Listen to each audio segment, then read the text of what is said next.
Hello everyone, and welcome to my Young and the Restless official 24 channel. Damian's last want doesn't just land like a lemon in Genoa City, it detonates sluggishly, cruelly, and with ruinous perfection, ripping piecemeal Lily Winter's countenance, leaving Amy shattered beyond form, and eventually dragging Cain Ashby's darkest, most precisely buried treason into the enduring light, because when Damian, weak and fading, asks for everyone to be in the room, no bone expects the words that follow to change lives ever, and clearly no bone is prepared for the way. His pulsing voice cuts through the silence as he confesses that his final request isn't about remission or peace, but about verity, a verity he has carried like a bane inside him for far too long, a verity that ties Lily's heartache, Amy's desolation, and Cain's moral collapse together in a way that makes escape insolvable. Lily stands at Damian's bedside believing she's braced herself for anything, believing she's formerly endured the worst pain imaginable, yet the moment Damian turns his eyes toward her and says her name with a admixture of love and reason, her knees nearly buckle, because there's commodity final in his tone that terrifies her, and when he whispers that his last want is for Lily and Amy to hear what Cain no way wanted them to know, the room shifts, the air thickens, and every instinct in Lily screams that whatever comes next will destroy what little stability she has left. Amy, formerly rasped by fear and grief, shakes her head in denial, averring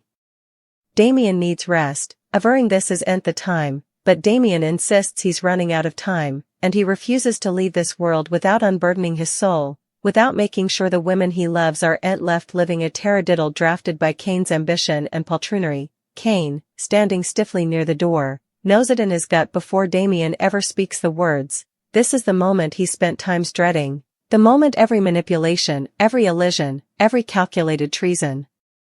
comes crashing down, and as Damian reveals that Cain made a choice long ago that altered all their lives, Lily's face rains bouts of color, because Damian isn't speaking in vague allegations or emotional ramblings, he's relating details, dates, rumored exchanges, secret deals that Cain swore would no way resurface. Damian confesses that Cain used him, used his illness, used his vulnerability as influence to secure power, plutocrat, and control, and worse, that Cain deliberately allowed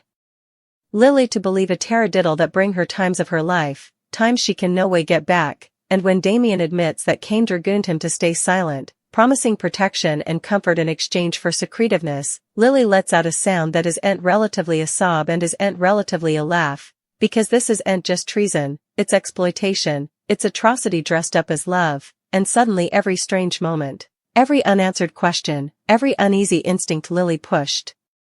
away snaps into brutal focus. Amy collapses into a president as Damian continues, devastated not just by the disclosure of Cain's conduct but by the consummation that her own trust was weaponized, that Cain looked her in the eye and prevaricated without vacillation, using her fidelity as a guard. And when Damian apologizes to Amy for not speaking sooner, for choosing fear over honesty, she breaks fully, gripping his hand and blubbing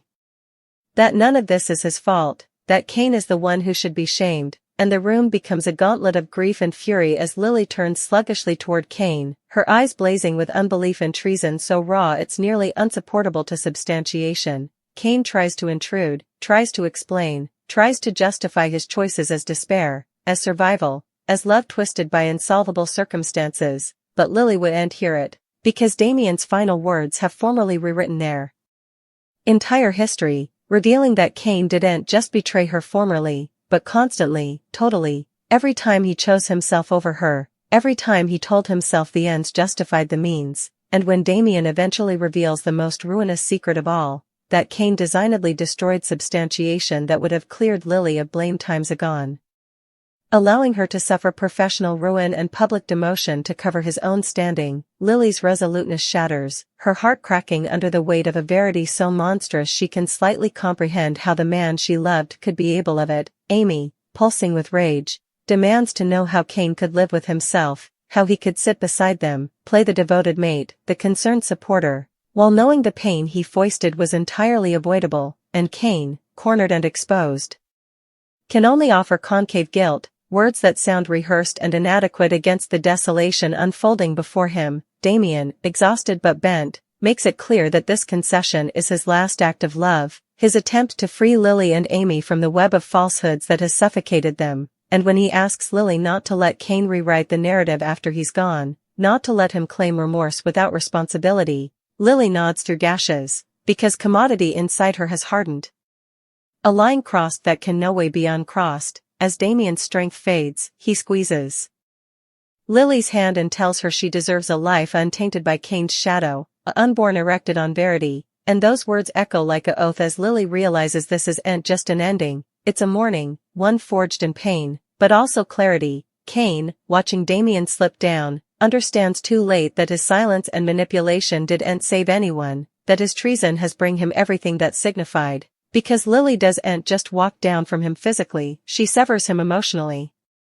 Mentally, spiritually, leaving him alone with the wreckage of his choices. Amy, once his fiercest protector, looks at him with cold futurity, telling him she'll no way forgive what he's done, no way forget the moment Damian chose honesty over fear while Kane chose tone preservation over love, and as Damian's last want settles over them like a haunting echo, Genoa City is left reeling from the fallout, because this isn't a secret that can be buried, this isn't a treason that can be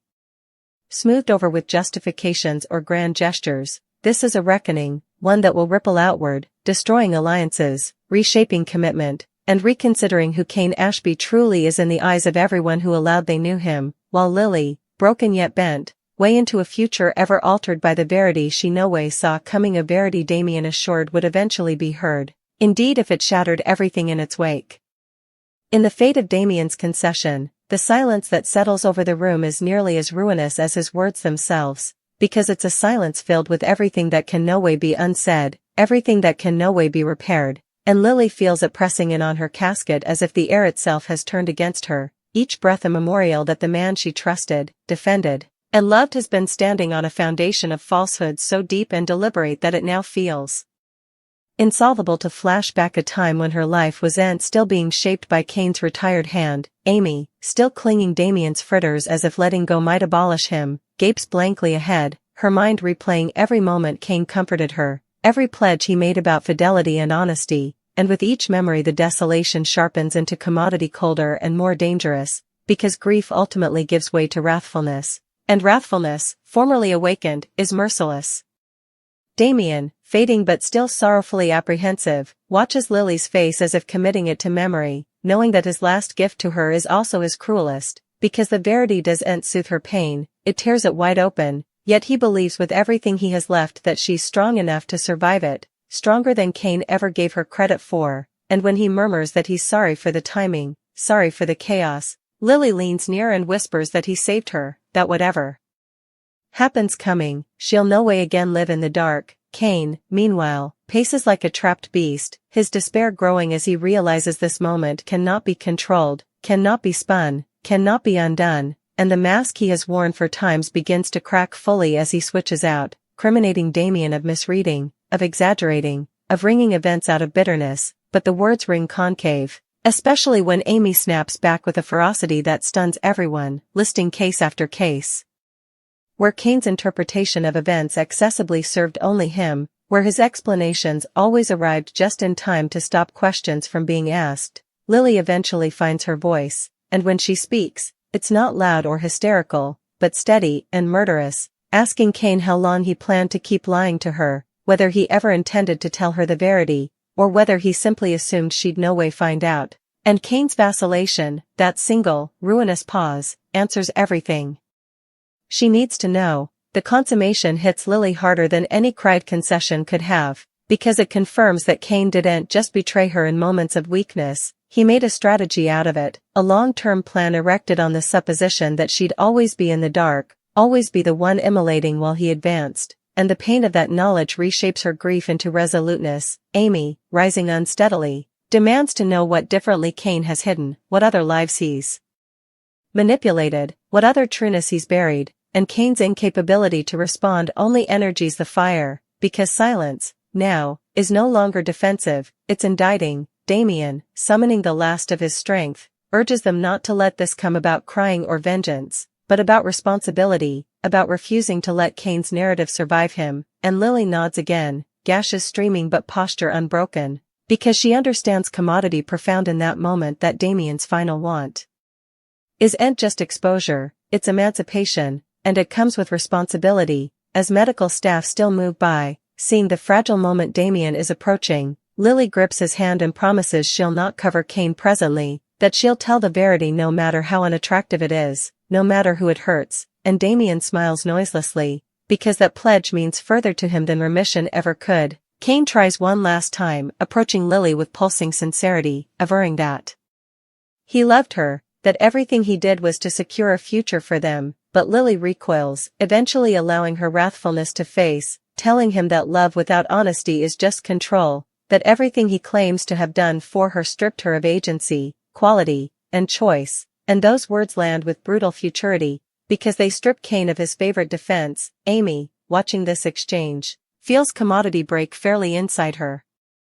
A ramifying that brings clarity rather than pain, and she tells Kane flatly that he's no longer welcome in her life, that whatever relationship they formerly had failed the moment Damian chose courage and Kane chose poltroonery, and Kane realizes with forming horror that this isn't a temporary exile, this is endless. When Damian eventually slips into unconsciousness, the room erupts into quiet chaos, nurses issuing instructions, machines humming steadily, but Lily slightly registers it. Because she's formerly mourning not just Damian, but the life she allowed. She had, the man she allowed. Kane was, and the times she spent distrusting herself rather of the verity. Latterly, alone in the corridor, Lily leans against the wall and allows herself to cry completely for the first time, not the subdued gashes of survival, but the raw, shaking heartbreaks of someone eventually admitting the magnitude of what she's lost, and yet indeed in that breakdown there's strength, because when she straightens, wipes her face, and walks back into the light, she's no longer doubtful, no longer equivocal, no longer willing to compromise with falsehoods. Word of Damian's disclosure spreads snappily, because secrets this net cannot be contained, and soon whispers ripple through Genoa City, alliances shifting as people reassess everything they allowed. They knew about Kane Ashby, with former abettors distancing themselves, former adversaries feeling vindicated, and institutions formerly swayed by Kane's influence beginning to check opinions that were still finagled to profit him. Amy, devastated but bent, way into an unanticipated part as Damian's voice, icing his verity is proved, corroborated, and insolvable to abolish, and her grief transforms into purpose as she works lifelessly to make sure Kane cannot bury this the way he buried so numerous other trueness. Kane, insulated and unraveling, watches his world collapse piece by piece, visited not just by public fallout but by the knowledge that Damian's final act was stalwart than anything he's ever done, and that consummation eats at him more virulently than any blameworthiness ever could. Lily, meanwhile, begins the painful process of reclaiming her narrative, reconsidering moments where she was criticized, sidelined, or silenced, now armed with the verity that she was no way weak or wrong, she was deceived, and as she confronts those chapters of her life, she feels wrathfulness, yes, but also confirmation, a restoration of tone trust she didn't realize she'd lost. When Damian ultimately passes, his death is mourned deeply, but it's also marked by a profound shift, because his heritage isn't just loss, it's exposure, a memorial that silence protects only the important and destroys everyone differently, and Lily honors that heritage by refusing to soften the verity for anyone's comfort, least of all Kane's. In the end, Kane is left standing in the wreckage of his own timber, stripped of influence, trust, and love, forced to defy the reality that his topmost treason wasn't a single act but a pattern, one that ended not with his palm, but with his complete unraveling. And as Lily walks forward into an uncertain future, scarred but unbowed, she carries Damian's final want with her like a quiet pledge, that she'll no way again allow anyone to decide her life for her, that verity, no matter how ruinous, will always be worth the cost, and that from the ashes of treason, she'll make commodity real, commodity honest, commodity that no bone can ever take from her again. As the days pass after Damian's death, the shock doesn't fade for Lily or Amy, it deepens, settling into their bones, because now there's no bedside, no weak smile, no pulsing voice to remind them why the verity came out when it did, only the echo of his final words and the unrecoverable damage they unleashed. And Lily wakes every morning with the same crushing consummation that her entire emotional history with Kane must now be redefined through the lens of manipulation, that moments she formerly cherished are now stained with the dubitation of strategy and control. Amy, meanwhile, moves through her grief like someone walking through shattered glass, each step painful but deliberate, because she refuses to let Damian's courage be reduced to gossip or forgotten amid the chaos, and she begins collecting documents, emails, timelines, anything that can support what Damian revealed, driven by a fierce determination that surprises indeed herself, because grief has converted her into commodity unyielding, someone who'll not back down. Simply because Kane is important or conclusive, Lily finds herself visited by flashes of the once, exchanges where Kane claimed she trusted him, comforted her that mistrustfulness was gratuitous, moments where she ignored her instincts because she believed love needed faith, and now those recollections feel weaponized, leaving her scuffling not only with treason but with tone blame, questioning how she could have been so eyeless, until she remembers Damian's words again,